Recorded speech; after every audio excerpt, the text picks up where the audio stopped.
Hi, I'm Nick. Welcome to Talk Time. This is a review of the Royal Enfield Interceptor 650.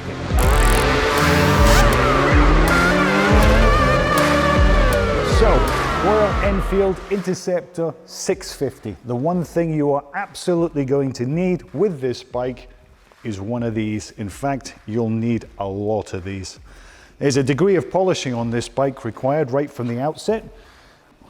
We'll start our polishing here at the front on this 18-inch spoked wheel. Moving across to this side, we have an unbranded bi-braid two-pot caliper, which is floating and it's gripping a 320mm disc. Good enough, does the job. These forks holding the whole thing together at the front end are 43mm conventional forks. They're coming up through a set of painted cast yokes. Do you know, it's cheap, it's a little bit old-fashioned, but it will certainly do the job as it has done for many years. Polishing my way up the bike, where you can see from the headstock running all the way back into the subframe, right down to the grab handles and this little luggage carrier and mounting points for the rear suspension here, we have a steel tubular double cradle frame. It's budget and it's absolutely effective. Still polishing the heart of the matter, which is a 646cc parallel twin with a single overhead cam.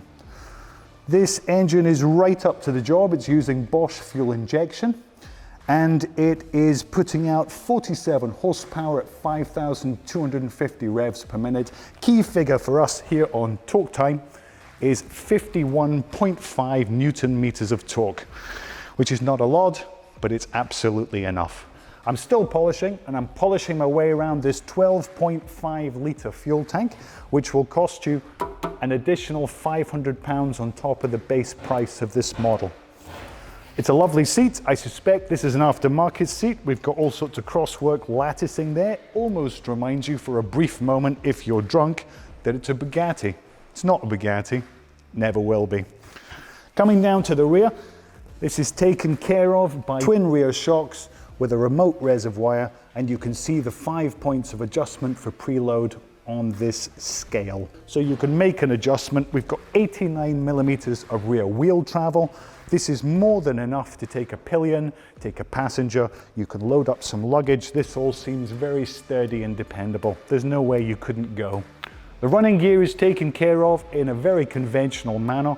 It's, again, we're talking about the B word, budget. It's direct though. There's a nice feel from this cable clutch. It's old technology, but it works very well. There's no hydraulics interfering with the feel and action of this bike, which is all about getting you directly to the experience of motorcycling. We're running cable clutch, 6-speed drive, 6-speed gearbox down on the left-hand side, and it's a constant mesh drive into a chain final transmission. You will have to keep an eye on that, as you will with all chains, but there's a degree of maintenance, love, and of course, in this 18-inch rear wheel, polishing, more polishing. Taken care of at the back, we have a single floating caliper, again unbranded, again relatively budget, and it's gripping a 280mm floating disc. This is all very nice, taken care of. It's got smacks of Triumph. It's all talking about the Triumph. From the open fins here, it's a T120, it's a Bonneville. You need these badges, and these badges, and these badges, and these badges, and these badges to remind you that you're not riding a £12,000 T120 Bonneville. But if you follow the sweep of these beautiful exhausts all the way back, it's a 2x2 system.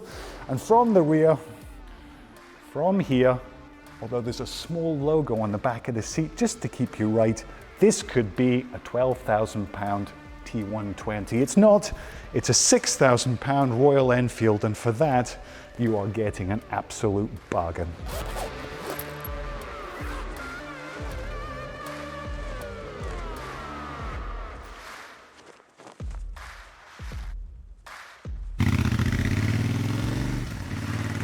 This is the natural hunting ground for an Interceptor. It's a bit of a backroads bruiser, a countryside cruiser. Loves these small roads. The suspension is up to the job, even though they are horribly surfaced. Engine pulls along in the sweet spot at 4,000 revs. It kind of runs out of steam at 5.5. There's not much more go. But this is where it comes alive. Away from the city, away from the big roads, away from all the things you're trying to leave behind in the first place by getting on a motorcycle. Twist this. Okay, there we go. See? It's as good as it needs to be. I'm having a lot of fun, and I haven't spent a lot of money. I'm having a lot of fun without spending a lot of money, and that seems like a good thing. This seems like a good thing. Do you know, I don't know why I'm mincing my words, it doesn't seem like a good thing. It is a good thing. We're out here in the world with roads covered in cattle dung and straw. It's raining. It is raining. It's cold. It's definitely cold. What kind of August is this? And you know, it just rocks along underneath you. Come on, Nicky! Come on, Nicky! Let's go! Let's go! Let's go!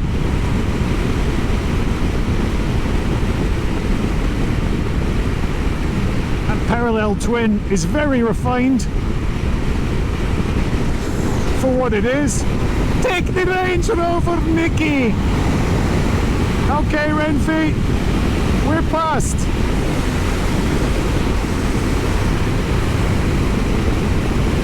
So 5,000 revs, there we are, we've run out of steam. You'll get 70 plus miles an hour quite comfortably. Soaking up the road, the throttle response is sharp. It's a cable throttle by the looks of it, you'd think so. It's a cable clutch, so you can feel it happening. And up again. Nice. You've got the rev counter, you've got big round analog clocks, nice and easy to read. You've got dials. Dials, when was the last time you saw dials? And they're not digital, that is a real speedometer. Woohoo!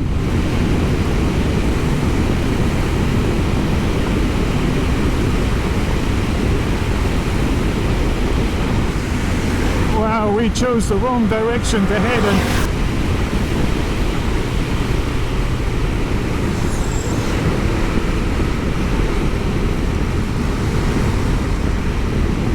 But you know, this is what motorcycling is. This is what we get out of bed for. Buy fancy gloves for. Underneath all the polish and polishing is in fact something competent. This is a lovely little machine. I could see myself owning one, I'd buy one, I'd have it in the garage. You wouldn't want to run it over winter, because I suspect the Scottish salt would just eat the thing alive. It would start with the metal components, of which this thing's full of them, and it would just start eating away, num num num num num num num num num, nibbling. So by the time April or May came, he'd be left with a strange salty mix. Some rubber seals, a bit of leaking fuel, not much else. So you got to put it away. It's a summertime bike. It's a summertime feel-good, fine factor 5 kind of thing. It's a summer lovin', happens so fast. Running through built-up areas, Okie dokie. Got a good view ahead. The steering's light.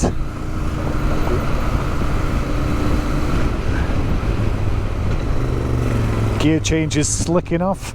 A little bit fudgy. Okie dokie. That's okay, no problem.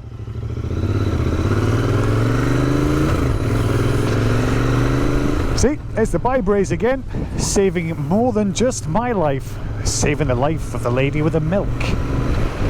So built up areas, bumbles along, bum bum bum bum bum bum bum. You get a great sound through the exhaust.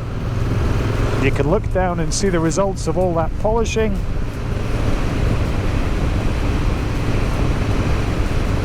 Tires gripping the ground. Absolutely nothing not to like, which is a double negative. That is a double negative, you fool! Nothing not to like. It means there's a whole lot to like. What do I like? I like the way it has just enough power not to get you into too much trouble. I like the way it rolls along in the flow. You got to go with the flow a little bit. It's not all about the straight line speed. There's plenty, but there's not too much. You won't be winning a drag race anytime soon. The gear ratios are well stacked. They make sense. Yeah, just need to keep it on the boil around 4,000 revs. Somewhere in the sweet spot, 3 to 5. 3 to 5. I like the direct action of the throttle. I don't like the cheapness of the suspension. You can hear it bouncing me up and down off of some of those potholes. But you can't fault it, because it does what it needs to do. Oh, the roads are horrible. Yeah, it kind of chucks you off a little bit here and there, bum ba bum bum bum. And then you get another piece which is okay, and you're smiling again.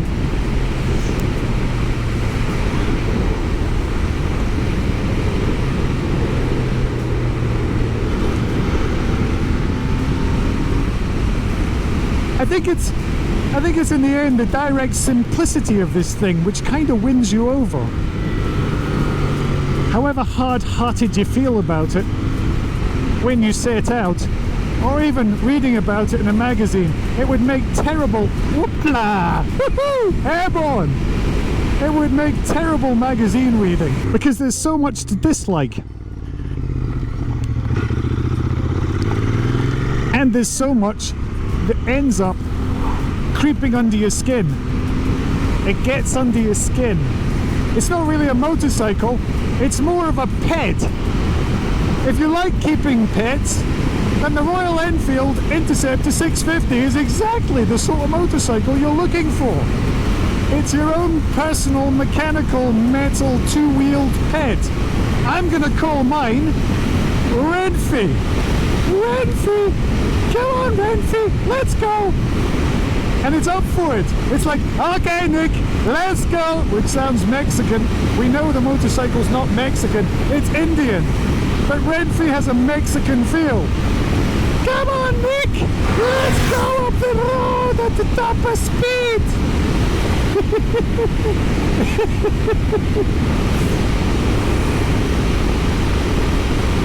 So you got to feed it, but you don't have to feed it much. You can feed it the cheap fuel. Give it 95 octane and it will not bite you in the ankle. In fact, it will neither notice or care. The engine comes from a time when men were men, and well, I don't know. I wasn't in that time. Even in this, it should really fall apart, and it doesn't. It shines. It shines.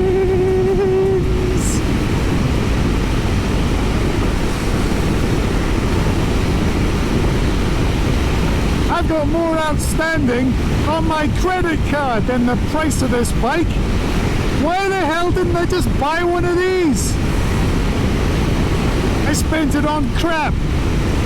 Not one big piece of crap. lots of individual pieces which quickly add up.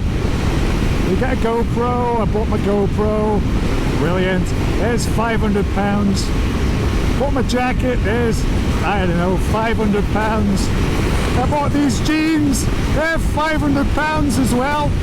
Helmet, easy £500. To know by the time I stack up and add up all the pieces that I'm currently standing up in or putting to good use, I cost more than this motorcycle does.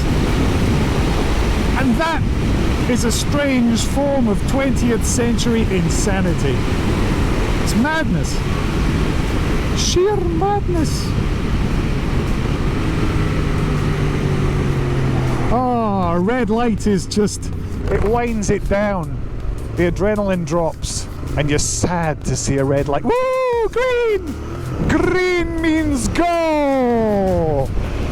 Go! That's the ticket. This bike's all about the go. Okay, we are doing 30, which is fine because that's what the sign says. But now we can go national speed limit applies. You see, you wind it on and you wait for something to happen. It takes a bit of time. It climbs its way up.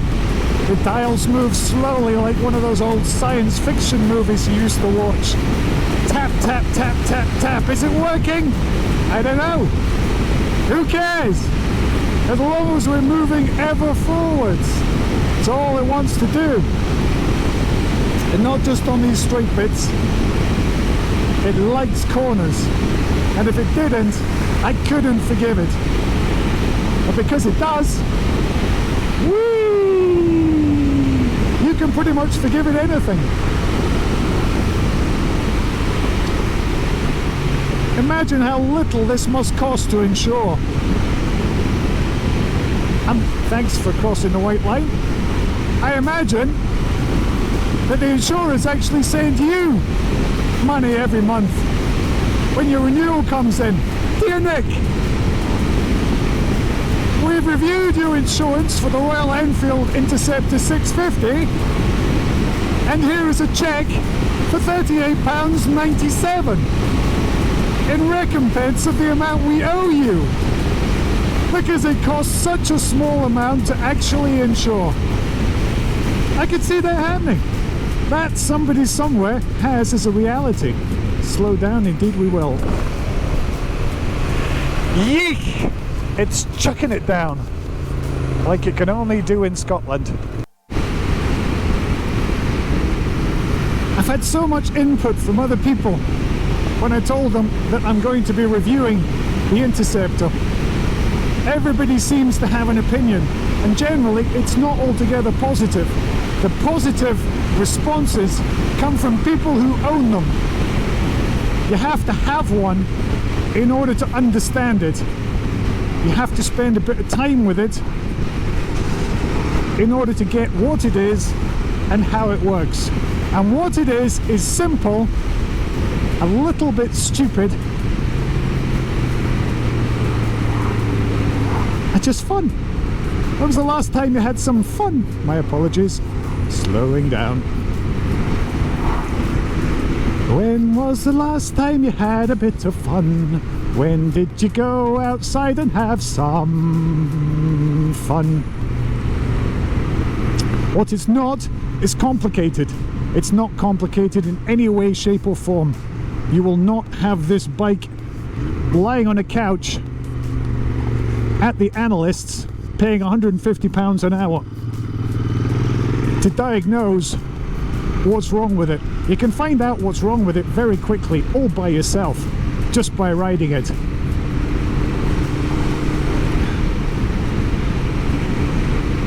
And days like this do it no favours, and at the same time they do it a whole lot of favours, because it keeps you upbeat instead of sinking down and thinking, oh no, it's raining, oh no, I can't go outside, it's raining, oh, I'm gonna stay inside and stare out the window like a spaniel waiting for its owner to come home. None of that. I'm giggling. and smiling, which is not something I do too often. And I'm actually enjoying myself. I really am. I don't know if that comes across because I'm a slow speaker. I think about things before I say them. Don't think about this. Go out there and buy one. I love this bike. And I love this bike especially because it's not mine, so I can give it back again. But if you had one, it would take you an awful long time to get tired of it. An awful long time. It gives so much for so little. It's a bit like your parents. It asks for so little and it gives you everything. Horrible road surfaces, and it just kind of soaks them up best that it can. Cheap sounding brakes, and everything comes to a halt just the way you want it to. An old engine. An oldie engine. And it does the job perfectly. So we dealt with the fact earlier on in the studio. Tech Talk is in the studio, and that's where it makes sense. I like looking at a bike on paper and seeing how it stacks up, because that's how we buy bikes, with the head. We look at them, we sum them up, and then make a decision if we're interested in going any further. And this bike makes no sense at all on paper, I get it, other than perhaps its price. That's the standout feature that all you're going to think about is it's a cheap bike. Motorcycling is all about how we feel. If you're devoid of feeling, then it's all over for you. And that's what you need to do, is get out there and actually try one of these. The people that understand them are the people that own them, the people that polish them, and the people that take the time to get underneath the skin of them. This bike is joyous. It really is. It's so much more than the sum of its parts. On paper it doesn't come across, and when you're out on the road, you can't help but fall for it. The Enfield brings you to reconsider what you actually need in a motorcycle, because it is all that you need. I'm confident that it won't be all that you want. We all want more, and we're all everwards asking for more.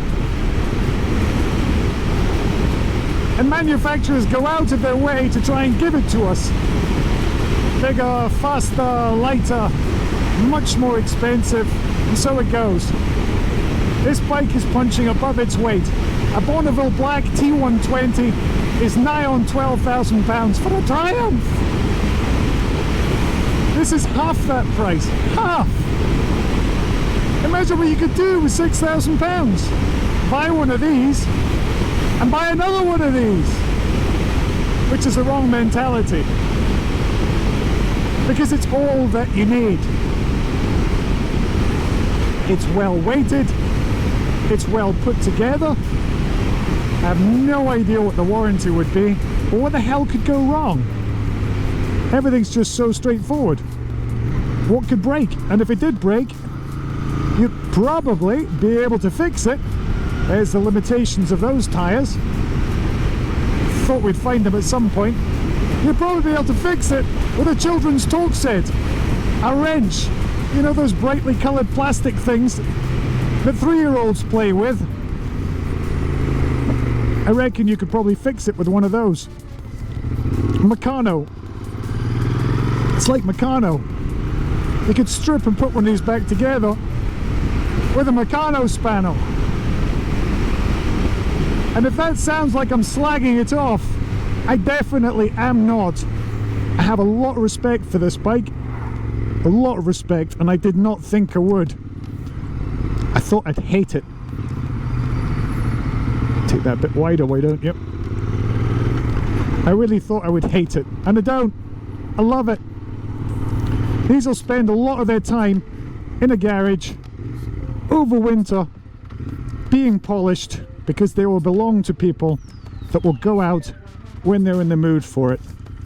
But it doesn't have to be that way. You could happily commute on this bike.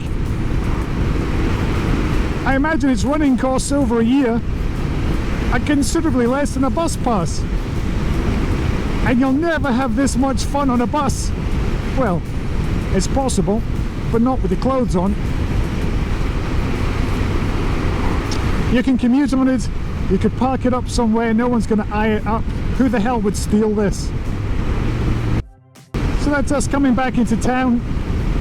We're getting towards the end, and I hope that my enthusiasm for this bike has somehow come across to you. I hope you become infused by enthusiasm. And maybe you won't buy one at this point in the year, maybe you will. Maybe you'll tuck it away ready for next year. But it's something that everybody needs to try at least once.